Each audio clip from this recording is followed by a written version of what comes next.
Hello friends, welcome to Riti study hub. तो आज का जो हमारा टॉपिक है वो है कि कैसे हमने जो है डेटा इंसर्ट करना है माइक्रोसॉफ्ट असेस के डेटाबेस के अंदर with the help of O L E D B connection in A S P dot net और सी शार्प। कहने का मतलब कि एक वेब पेज आज हमने एक डेवलप करना है जिसमें आप डेटा जो है इंसर्ट कर सकते हैं, सेव कर सकते हैं एम एस असेस के डेटाबेस के अंदर, और बाद में उसी डेटा को शो करवाएंगे ग्रिड व्यू के अंदर। तो ये मेरे पास एक प्रोजेक्ट ऑलरेडी बना हुआ है। पहले मैं आपको इसकी वर्किंग समझा देता हूँ, उसके बाद में आपको बताऊँगा कि कैसे आप बड़े ही इजी वे के साथ जो है ये वाला प्रोजेक्ट जो है क्रिएट कर सकते हैं। तो चलिए एक कोई भी डेटा एंटर करके देख लेते हैं। तो सबसे पहले मैं यहाँ पे कस्टमर आईडी लिख देता हूँ, उसके बाद में कस्टमर का नेम लिख देता हूँ, और बाद में उसकी सिटी लिख देते हैं, और यहाँ पे उसका कॉन्टैक्ट नंबर आप कुछ भी लिख सकते हैं। तो मैं 1 2 3 4 5 6 लिख देता हूँ। तो चलिए सेव बटन के ऊपर क्लिक करते हैं। जैसे ही मैं सेव के ऊपर क्लिक करूँगा तो डेटा मेरा जो है सारा एम एस असेस के डेटाबेस के अंदर जो है सेव हो जाएगा। तो ये देखिए जो रो मैंने अभी एंटर किया है वो ग्रिड व्यू के अंदर जो है शो करवा दी है मैंने। तो ऐसा प्रोजेक्ट आज हमने डेवलप करना है। तो चलिए इस प्रोजेक्ट को क्रिएट करके देखते हैं कि कैसे हमने ये वाला प्रोजेक्ट जो है क्रिएट करना है। काफ़ी इजी प्रोजेक्ट है।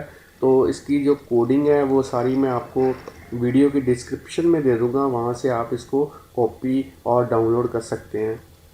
तो चलिए यहाँ पे ऐड न्यू आइटम ऐड कर लेते हैं। एक नया वेब फॉर्म अपने प्रोजेक्ट के अंदर ऐड करते हैं। तो यहाँ वेब फॉर्म, और यहाँ आप वेब फॉर्म का नेम लिख सकते हैं। तो यहाँ पे मैं लिख देता हूँ ऐड डेटा। यहाँ पे क्लिक कर देते हैं ऐड। तो इसके डिज़ाइन व्यू के अंदर चलते हैं। तो सबसे पहले यहाँ पे मैंने एक लेबल जो है इंसर्ट करना है टूल बॉक्स में से। तो जैसे ही आप लेबल कंट्रोल के ऊपर जो है ये वाला लेबल कंट्रोल है, इसके ऊपर डबल क्लिक करेंगे तो ये वाला कंट्रोल जो है हमारे वेब फॉर्म के ऊपर जो है इंसर्ट हो जाएगा। तो इसको सिलेक्ट करते हैं और सबसे पहले इसकी प्रॉपर्टीज़ जो हैं वो चेंज करते हैं। तो मैं पहले टेक्स्ट प्रॉपर्टी को चेंज करूँगा। तो यहाँ पे मैं लिख देता हूँ रिटी स्टडी हब। ये जस्ट मेरे चैनल की प्रमोशन के लिए है। आप अपने अकॉर्डिंगली कोई भी टेक्स्ट यहाँ पे टाइप कर सकते हैं। तो यहाँ पे मैं लिख देता हूँ साइज़ दे देता हूँ। तो चलिए अब जो है मैं अपने प्रोजेक्ट का हेडिंग लिख देता हूँ, जस्ट ऐसे ही टाइप कर देता हूँ insert data and retrieve data from assess database in ASP.NET और सी शार्प। तो यहाँ पे अब एक टेबल इंसर्ट करते हैं। टेबल की जो रोज़ हैं वो 5 कर देते हैं और कॉलम 2 कर देते हैं। तो इसको इस जो हमारा ये टेबल इंसर्ट हुआ है इसको थोड़ा सा ड्रैग करके अपने अकॉर्डिंगली इसको रीसाइज कर देते हैं। तो सबसे पहले मेरा जो है कस्टमर आईडी है, यहाँ मैं टाइप करूँगा कस्टमर आईडी। उसके बाद में कस्टमर नेम, उसके बाद में था सिटी, फिर उसके बाद में था कॉन्टैक्ट।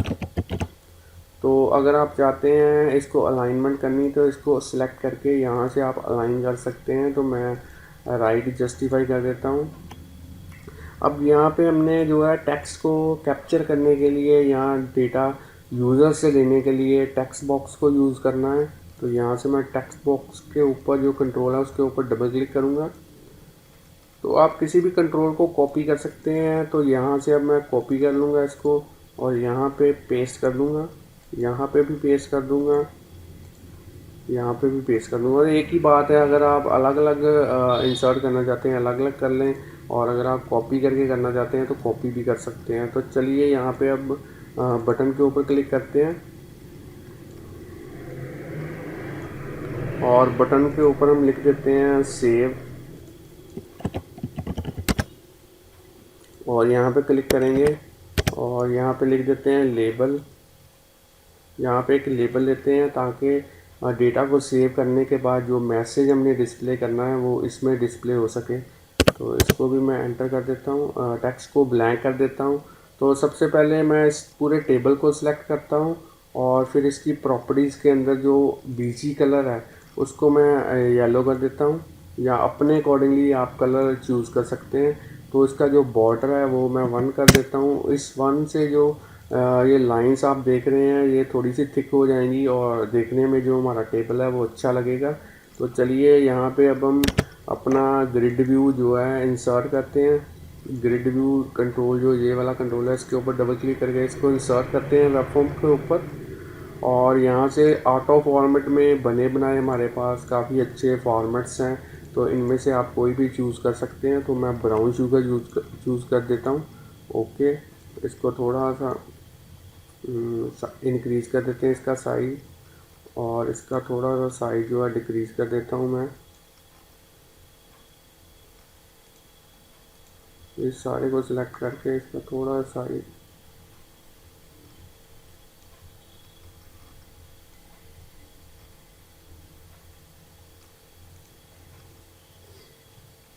तो चलिए ये मेरा डिज़ाइनिंग पार्ट जो है प्रोजेक्ट का वो कंप्लीट हो चुका है। तो अगर आप इस बटन की बैकग्राउंड कलर भी चेंज करना चाहते हो, बैक कलर प्रॉपर्टी होती है और यहाँ से इसका जो कलर है वो चेंज कर सकते हो आप। तो ये डिज़ाइनिंग पार्ट तो जो मेरा कंप्लीट हो चुका है। अब नेक्स्ट जो पार्ट है वो है कि हमने असेस के अंदर डेटाबेस कैसे क्रिएट करना है। तो लास्ट वीडियो जो मैंने अपलोड की है कि डेटा को रिट्रीव कैसे करना है डेटाबेस में से, असेस के डेटाबेस में से, वो मैं आई बटन के ऊपर जो है इसका लिंक दे देता हूँ। उसमें मैंने बताया है कि कैसे आपने जो है एमएस असेस का डेटाबेस क्रिएट करना है। तो सेम रिलेटेड वीडियो है, आप वो वीडियो देख सकते हैं। तो मैं आपको डेटाबेस दिखा देता हूँ आपने कैसा डेटाबेस जो है वो क्रिएट करना है। तो डेटाबेस का जो नाम है वो है कस्टमर डेटाबेस। तो इसके अंदर दिखा देता हूँ कैसा टेबल मैंने यूज़ किया है।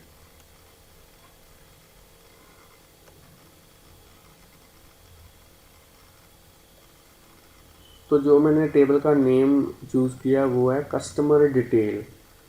ये मेरे पास एम एस असेस 2007 है। आप कोई भी असेस का सॉफ्टवेयर असेस का वर्जन जो है यूज़ कर सकते हैं। तो इसका डिज़ाइन आपको मैं दिखा देता हूँ कि कैसे कॉलम मैंने यूज़ किए। तो ये 4 कॉलम्स मैंने यूज़ किए हैं। पहला है कस्टमर आईडी, और दूसरा कस्टमर नेम, सिटी, कॉन्टैक्ट, और ये उनकी डेटा टाइप है। तो वीडियो को यहाँ पे पॉज करके आप इसको नोट डाउन कर सकते हैं कॉपी के ऊपर।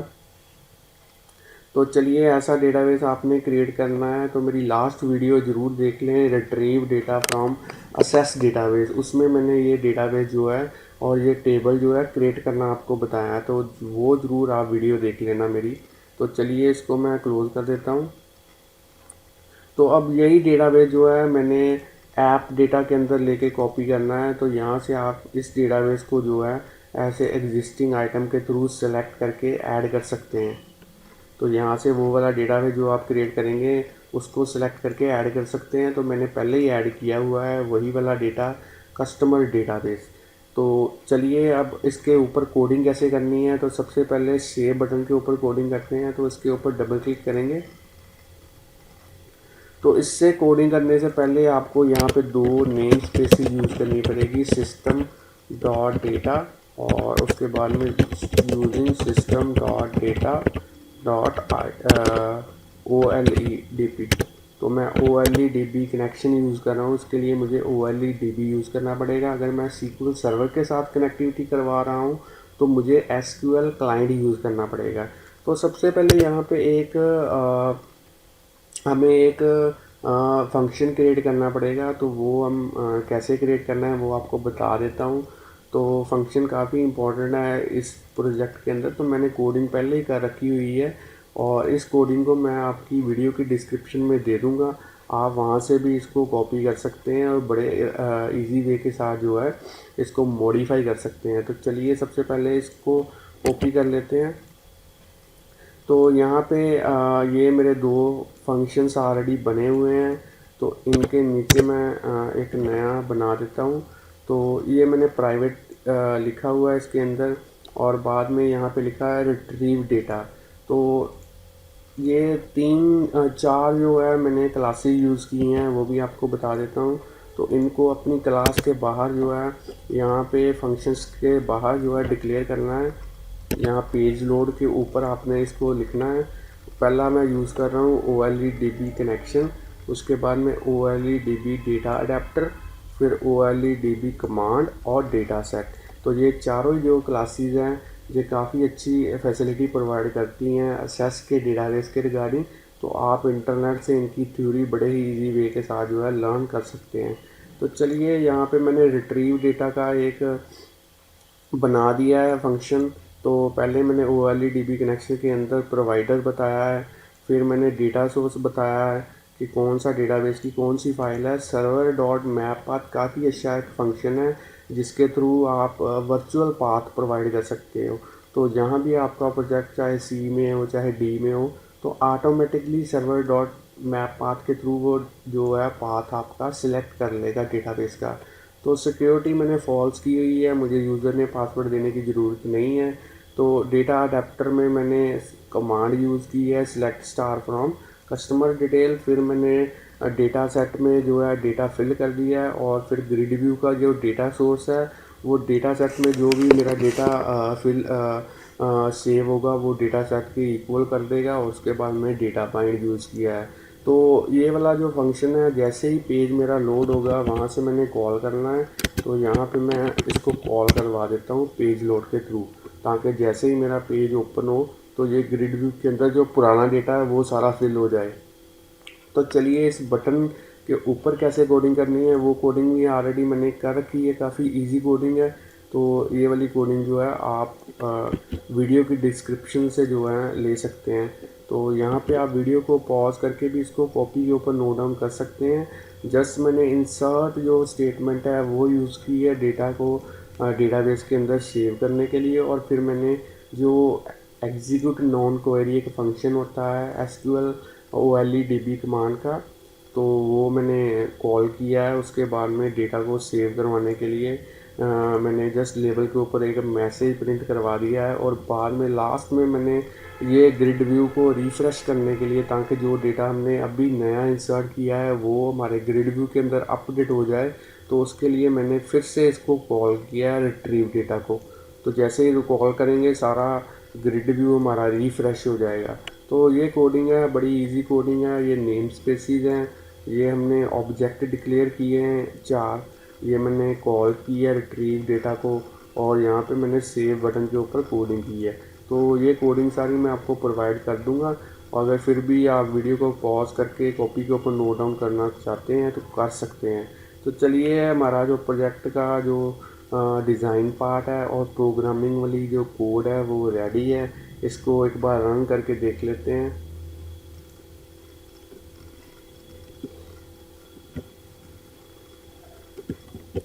तो फ्रेंड्स स्टूडेंट, मेरा जो प्रोजेक्ट है रन हो चुका है। तो चलिए, इसके अंदर कोई डेटा फिल करके देख लेते हैं। तो ये देखिए, जो पेज लोड के ऊपर मैंने कोडिंग की थी रिट्रीव डेटा फंक्शन को कॉल करके, तो उसके थ्रू जो डेटा है सारा रिट्रीव हो चुका है ग्रिड व्यू के अंदर। तो यहाँ पे मैं एक एंट्री करके देख लेता हूँ।